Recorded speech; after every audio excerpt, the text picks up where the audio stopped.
What's up, guys? Well, welcome back to another video. Just bringing you another update for the RLCS upcoming season. There's been quite a lot of stuff that's changed in the past week. I've been sick, unfortunately, so I haven't made a video. It's also I've been a little lazy, but I'm home from school. I want to give a little talk about what's been going on. A few teams that have been already changed tremendously from last week, at least. So yeah, the first one I want to talk about is the signing of Juicy to Karmine Corp. It's probably going to happen. I don't know for sure yet, but this probably will happen. Drolly was taken. He was signed to Falcons. I made a video on that. If you want to check that out, there should be something up there.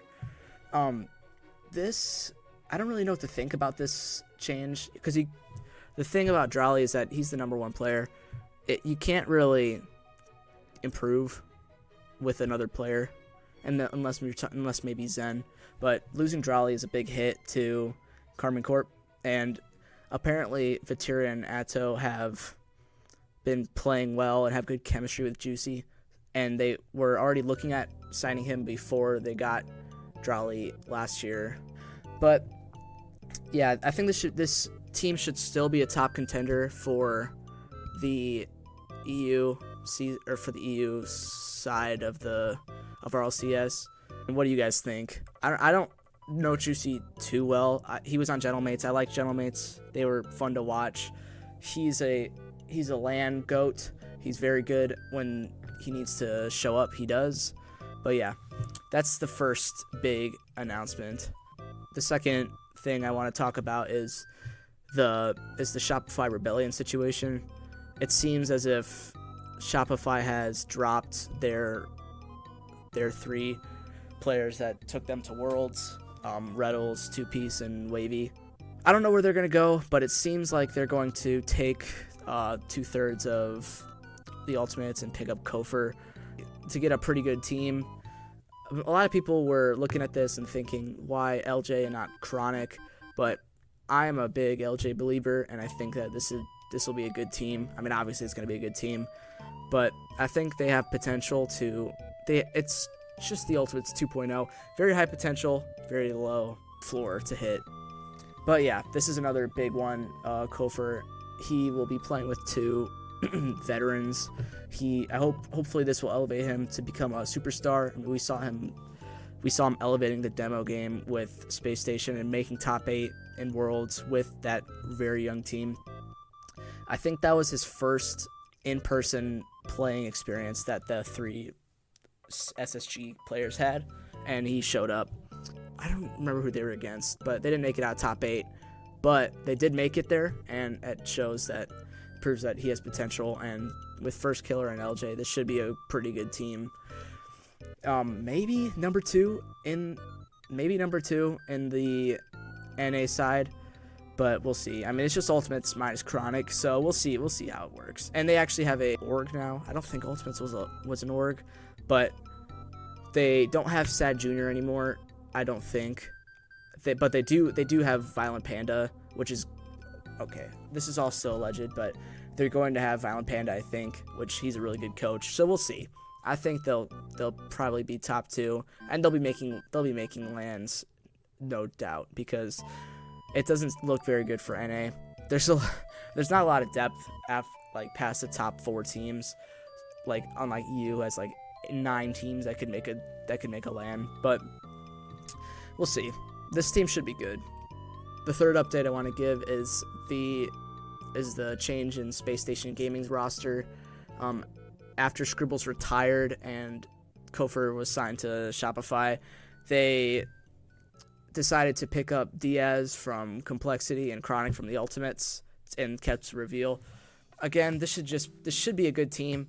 Hopefully Chronic can be that veteran on the team and lead these players, because Diaz, he's very, very skilled. Obviously, he's one of the top 1v1 players in the world, but this team, hopefully they play well together. I mean, I assume if they signed Chronic and Diaz that they played well together as a team, but hopefully they play well, because if they play well, they'll be very good.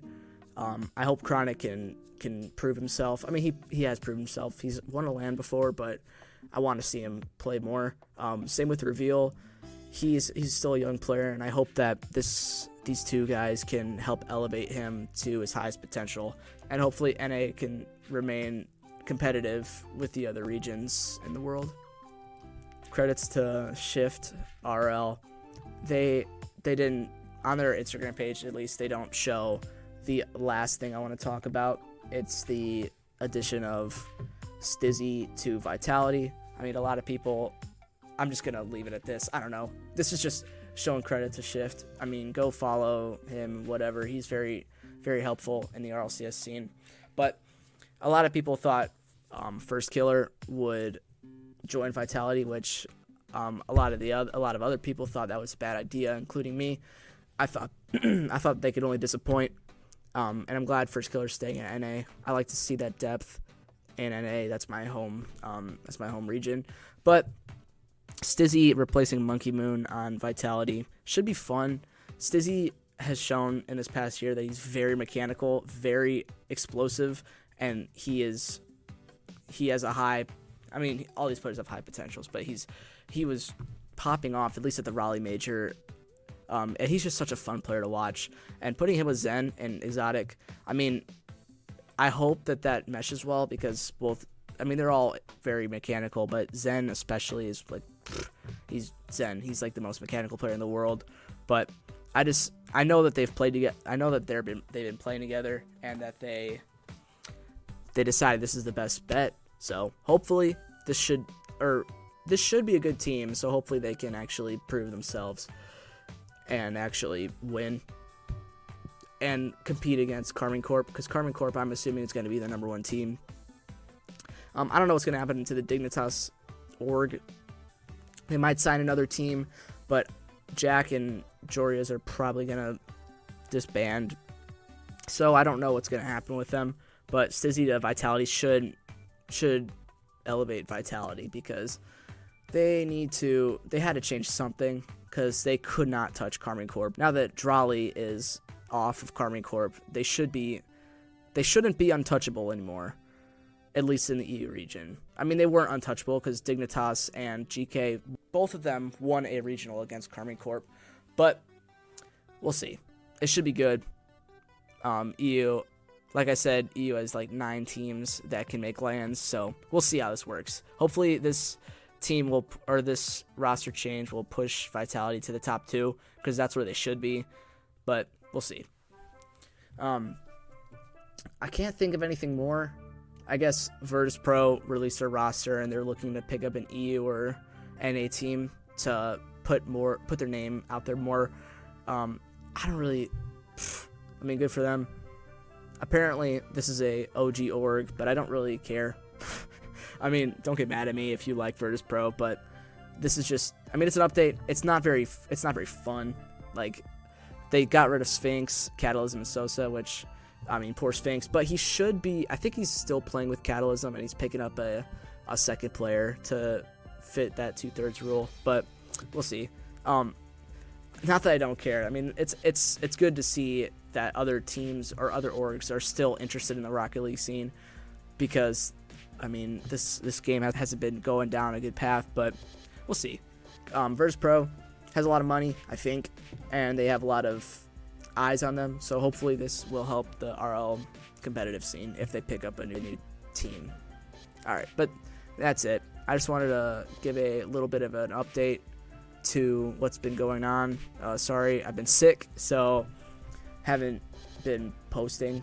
Maybe I'll post some YouTube shorts in the near future, but yeah, if you guys let me know if you like this, or if you want me to change anything, just let me know in the comments. Alright, see you guys later.